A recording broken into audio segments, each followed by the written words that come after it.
Método acústico para medir propriedades de um meio móvel Patent Estados Unidos 5056357 de 1988. A invenção se refere a um método para medir parâmetros e copropriedades em um meio móvel, por exemplo, um líquido ou um gás. Se energia acústica for transmitida para um meio móvel, um fluxo é iniciado no meio. Este fluxo é medido fornecendo informações sobre as propriedades do meio. Se o meio contiver corpos que refletem sinais acústicos igual óticos, ultrassom ou laser Doppler é usado para medir a velocidade dos corpos. O sinal deslocado por Doppler fornece informações sobre a viscosidade do meio e sobre os corpos no meio. O método mede certas propriedades de um meio móvel rapidamente sem efeitos perturbadores no processo.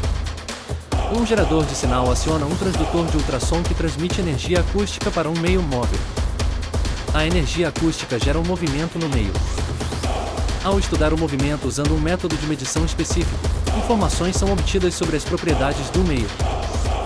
Após o processamento do sinal, essas informações são usadas para avaliar as propriedades físicas do meio.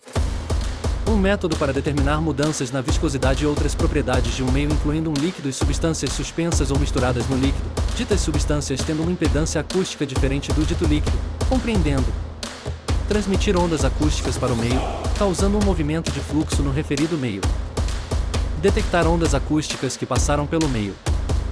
Calcular uma diferença de frequência entre as ondas acústicas transmitidas e as ondas acústicas detectadas.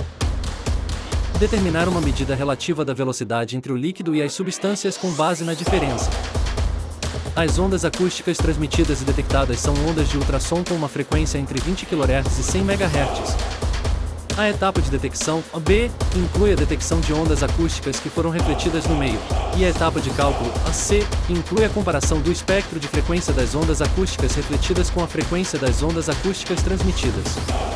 A etapa de cálculo, a C, inclui o cálculo de uma mudança de fase entre as ondas transmitidas e as ondas detectadas, e a etapa de determinação, a D, inclui a determinação de uma velocidade relativa entre o líquido e as substâncias com base na mudança de fase.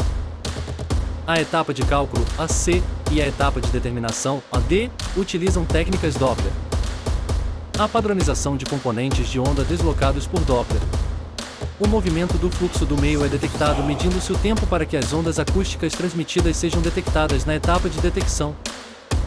O método compreendendo ainda transmitir ondas acústicas para um meio de referência, causando um movimento de fluxo no referido meio de referência. Detectar ondas acústicas que passaram pelo referido meio de referência. Calcular uma diferença de referência na frequência entre as ondas acústicas transmitidas no meio de referência e as ondas acústicas detectadas no meio